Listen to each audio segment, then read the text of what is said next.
Hello and welcome our Blood Views to RT's News English edition. Tonight for the highlights, we got COVID-19 Pandemic Consultation Workshop in Ali Sibeh, IGAD.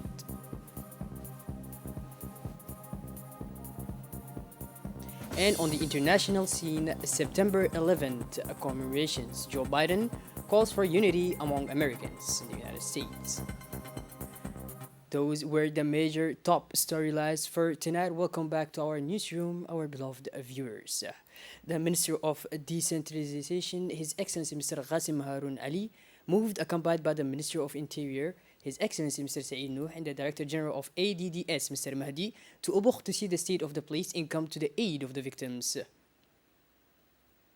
Following the heavy rains that have hit the region, indeed, heavy rains accompanied by strong winds that have hit in the night of 9 to 10 September, the district of Obok, generating consequently considerable material damage. It is in this context and to assist the losses and provide humanitarian assistance of first necessity to the victims that His Excellency Mr. Qasim Harun, the Minister of Interior, and the delegation accompanying them went urgently to Hayu. The delegation visited the various sites affected by the rains, including government structures such as schools, the hospital, the police station, the fishery, but also places of worship, places of businesses, pharmacies, and damaged houses. They found classrooms out of order, neighborhoods such as Fantahero, where more than 30 houses completely washed away by the wind. In all, nearly 300 families were affected. Once the sites were visited, the delegation met with the prefect of the region, Mr. Abdul Malik, and the multi-sectoral emergency committee was set up in addition to the ADDS assessment team, which will be dispatched tomorrow for an in-depth study.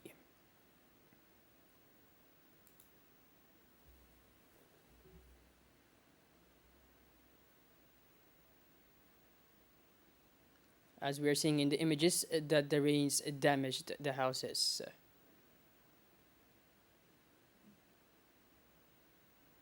In his speech, His Excellency Mr. Qasim Harun affirmed the mobilization and total support of the government as a whole to assist the people of Ubuk amid their immediate needs. Finally, Mr. Qasim Harun Ali assured that his department is on the ground and will spare no effort to accompany the victims of bad weather. Following the bad weather that hit the region of Ubuk, we moved, me and the Minister of the Interior, to see for ourselves the extent of damage caused by the rain, the minister said. We visited several state sites and saw the state of houses, mosques, schools, stores damaged. A multi-sectoral community has been established, and tomorrow the team will begin work to help the victims. I would like to assure the Ubukwas that the government as a whole is mobilized to come to their aid, the minister concluded. For his part, the Minister of Interior, Mr. Saeed Nuh, addressed in his intervention the importance of concreted efforts to stand by the victims of the floods in the Ubuk region, and said, after the strong rains that destroyed some public and important places in the Ubuk region, we headed to this region in order to inspect the extent of the damage caused by the rains. We visited many state sites and saw damaged houses, mosques, schools, and stores. A multi-sectoral committee was formed and the team will start working from tomorrow to help the victims. I want to assure that the government as a whole is ready to provide their assistance, the minister concluded. In the afternoon of the first day, the delegation led by the Minister of Youth and Culture, Her Excellency Dr. Hibo Mumin Asawi, went to CDC, where she met with the Community Council. After the welcome speech of the head of the CDC, Mr. Ismail Gaidi, representatives took the microphone to thank the Minister of her visit and the ledger's materials transmitted. However, they presented their grievance and submitted the need for regular maintenance and services of the CDC. The prefect of the region, Mr. Musa Adam Megan, then spoke. He emphasized the various infrastructure developed in the locality. He also stressed the importance of the road for the development of the locality and make Adasaibo the most visited city of Djibouti thanks to its 1,000-years-old cultural vestiges. The development of tourism will generate jobs for young people, he added. As for the minister, she thanked the population for the warm welcome given to her and her delegation. She recalled the change in statute of the CDC, formerly the House of Youth and Culture, which now plays an important role in community development and must be the place of governance of the inhabitants of the locality. The meeting ended with a dua from a sheikh. Upon leaving the CDC, the delegation was greeted by a cool rain, and the visit ended with an exploration of the legendary cave. Moving on, as part of the response to the coronavirus pandemic, the Intergovernmental Authority on Development in East Africa, which is also known as IGAD, in close collaboration with the Ministry of Health, organized this morning at the Hotel Palmari in Ali Sibeh a workshop for the establishment of a cross-border community in the region of Ali Sibeh, and particularly for the site of Galile. The launch of this three-day meeting was attended by the Prefect of the region, Mr. Musa Adam Megan, the President of the Regional Council of Ali Sabih, Mr. Umar Ahmed Wa'es, the Deputy of the region, Mr. Abdi Khairi Buh, and the Director of the Health and Social Development Division at IGAD, Fathiya Bakar Alwan. A technical advisor to the Ministry of Health, a senior staff member of the Ministry of Health, representatives of the Dr. Ahmed Warsama Regional Hospital, as well as the head of the Ali Sabih Customs Brigade, Mr. Muhammad Mu'min Hassan, and the Regional Police Detachment.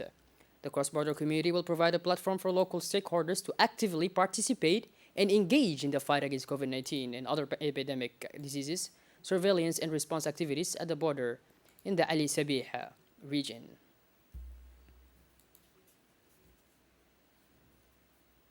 On this day of Saturday, September 11, 2021, the Association for Family Hope in the Section 7, in collaboration with the Ministry of Youth and Culture, organized this morning a ceremony of distribution of school kits for the benefit of vulnerable families and orphans in the Community Development Center of Section 7. The ceremony began with the reading of the Holy Quran, followed by the national anthem and speeches. The school kits consisted of uniforms, school supplies, textbooks, bags, and water bottles. This project reached 16 families composed of 34 children enrolled in primary school. Each of these children benefited from 2 uniforms and a complete school kit. The cost of the project is estimated at 350 by a number of 40 beneficiaries, all from the neighborhood and living not only in Djibouti but also in Europe and North America. The association is created on July 13, 2021 by a group of volunteers from this large neighborhood of the town of Bil'os. These volunteers are mostly from the diaspora. The president of the association to indicate that this project is the second pilot project of the association after the distribution of food during this blessed month of Ramadan. He said that the current scope of the project is 1/5 of the neighborhood and they want to benefit the entire neighborhood. Their next projects of assistance to vulnerable families and orphans. We learned with sadness and emotion the death yesterday evening of our colleague and great journalist, late Muhammad Nu'man al-Kibabi. The deceased made all his career at the RTF before the independence, then at the RTD since 1977. The deceased, Muhammad, born in 1946, leaves behind a large family, including a widow and 4 children and 18 grandchildren. Sharing the pain of the family of the late Muhammad, the general management and all the staff of the RTD transmit their sincere condolences to his family and his relatives. May God welcome him in his eternal paradise. Amen. Inna lillahi wa inna ilayhi raji'un. We also regret to know that the late Hussein Ali Shardon passed away on September 11, 2021 at 1:30 a.m. He was the father of 4 children, 19 grandchildren, and 4 great-grandchildren. He was head of the administrative and financial department of RTD from 1977 to 1995. The general management and all the staff of RTD transferred their sincerest condolences to his family and his relatives. May God welcome him in his eternal paradise. Amen. Inna lillahi wa inna ilayhi raji'un. As we move towards the international scene, September 11 commemorations. Joe Biden calls for unity among Americans. It is a painful anniversary that New York is preparing to commemorate this Saturday. The city had to face 20 years ago the worst attack in the history of the country. A tribute is planned in an American, still confused by the recent withdrawal of the armed forces from Afghanistan. President Joe Biden called for unity in a video recorded and released on September 10th. Global warming, a threat to our health. A new warning on the impact of global warming. Several hundred scientists warn on the damage caused on our health and on those of our children. This time it comes from several hundred scientists who warn about the damage caused to our health. These specialists have all signed an article published in the most important medical journals. They mention the known consequences of global warming, dehydration problems during heat waves, respiratory and cardiac insufficiency. By this, our beloved viewers, we conclude this edition. Thank you for being with us and make sure to stick around for more. Have a lovely evening. Thank you.